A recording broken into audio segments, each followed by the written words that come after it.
Ako ste i vi među onima koji obožavaju da jedu voće tokom cijele godine, onda je ovo pravi video za vas. Danas vam donosimo jednostavan način čuvanja voća tokom cijele godine bez aditiva i konzervansa. Radi se o jednostavnom receptu za kompot koji se može primijeniti doslovno kod svakog voća koje volite. Mi ćemo danas da koristimo breskve i kruške jer je sada vrijeme kada ih beremo, te ih uskoro nećemo imati dostupne svježe. Ova godina je jako uspješna što se tiče uzgoja voća općenito. Tako su nam breskve i kruške dale obilje plodova i sada je vrijeme da se osiguramo i imamo ih dostupne tokom cijele godine. Na našem kanalu možete pronaći sve o uzgoju voća i povrća, o njihovim dobrobitima i najboljim načinima kako da ih sačuvate i uživate u njima tokom cijele godine. Ukoliko želite, podržite naš rad i zapratite naš kanal, a klikom na znak zvonca osigurajte sebi obavijesti za svaki novi objavljeni video. Prvi korak kod pripreme bilo koje zimnice, pa tako i ovog kompota, jeste pranje voća. Moramo biti sigurni da je voće čisto.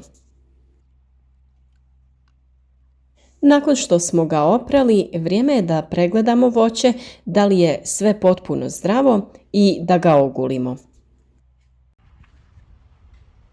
Nakon što smo svo voće oprali, vrijeme je da ga pregledamo, da li je sve potpuno zdravo, te da ga ogulimo. Sa voća ćemo ukloniti koru i sve eventualno oštećene dijelove. Ukoliko voće nije iz domaćeg ekološkog provjerenog uzgoja, plodove možete oprati u vodi u koju ćete dodati malo sode bikarbone kako bi ona uklonila sve nečistoće.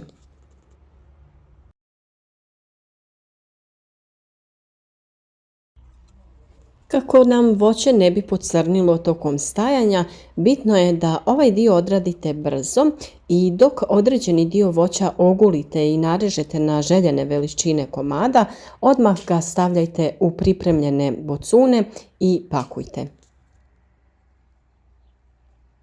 Ove breskve možete jednostavno prepoliti i tako ih stavljati u bocune ili tegle, a također možete raditi ploške, možete raditi male kockice, kako vam je draže.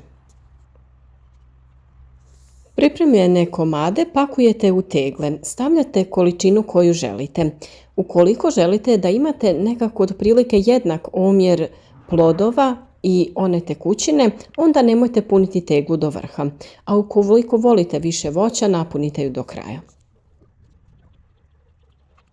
Postupak je jednak i kod svakog drugog voća, tako da ćemo isto napraviti i sa kruškama. Oprati, oguliti i narezati na komade željene veličine. Nakon toga i željenu količinu krušaka pakujemo u tegle, to je također opet vama po ukusu koliko voća želite. Nakon toga postupak je sljedeći. U svaku teglu stavljate 2 ili 3 kašike šećera, ovisno o tome koliko slatko želite. U ovom slučaju nemojte pretjerivati sa količinom šećera jer stvarno nije potrebno jer je voće samo po sebi dovoljno slatko. Sljedeći korak je da naspemo hladnu vodu preko ovog šećera da se rastopi i sipamo ju da prekrijemo svo voće, to jest skroz do poklopca.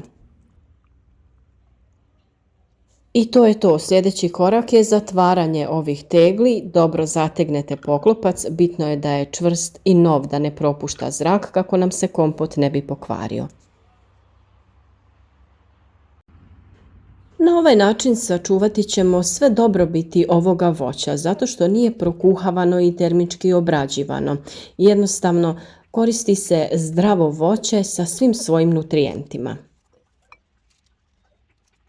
A najbitniji korak u ovome svemu jeste da pazite da je svo voće zdravo, jer samo jedan pokvaren ili možda crvav dio ovoga voća može vam pokvariti cijelu teglu kompota.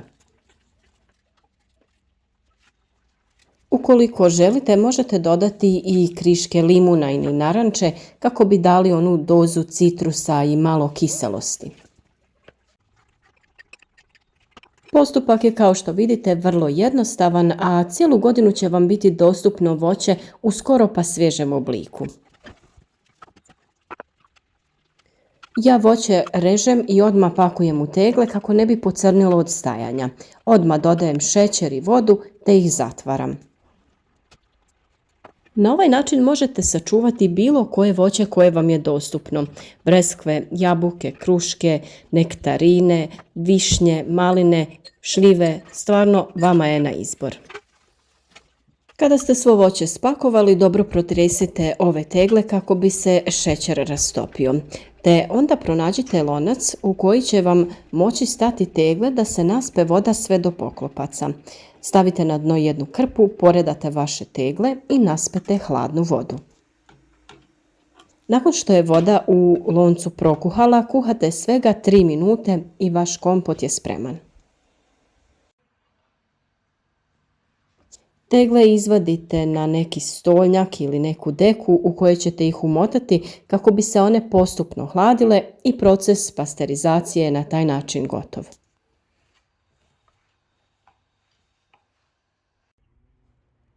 Ovo je vrlo jednostavan način kako da sačuvate voće koje volite da konzumirate tokom cijele godine. Savršeno je kao desert poslije nekog jela ili ako se lijepo ohladi i posluži, može vam to biti kao osvježavajući međuobrok. Voće će u ovom postupku sačuvati sve svoje dobrobiti i nutrijente jer nije previše termički obrađivano.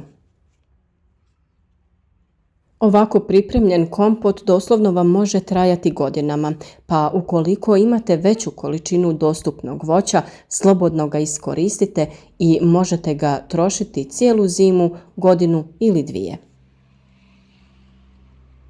Naravno, ovo vam uvijek može poslužiti i kao savršen poklon za prijatelje kojima idete u goste, jer se svako obraduje domaćim proizvodima. Naravno, o ukusu mislim da nije potrebno ni govoriti. Nimalo se ne mijenja sa ovom pasterizacijom i kao da jedete svježe voće, a pri tome još je i slađe. Što se tiče dodavanja šećera, on je ipak neophodan kako bi ovo bilo kvalitetno. Od 1 do 3 kašike je sasvim optimalno. Kao što sam rekla, ova godina je bila vrlo uspješna za uzgoj voća, pa se nadam da ste sljedeći naše savjete o uzgoju i voća i povrća i vi imali uspješnu sezonu. Voće je nešto što je najbolje i najkvalitetnije za našu ishranu, pogotovo ako se koristi ovako svježe. Postoji mnogo načina za sačuvati voće i povrće tokom zime i mi se trudimo da sve naše savjete i recepte podijelimo sa vama. Ovo je stvarno najlakši način da sačuvate sve dobrobiti voća, a pri tome da ono i dalje ostane zdravo i hranjivo.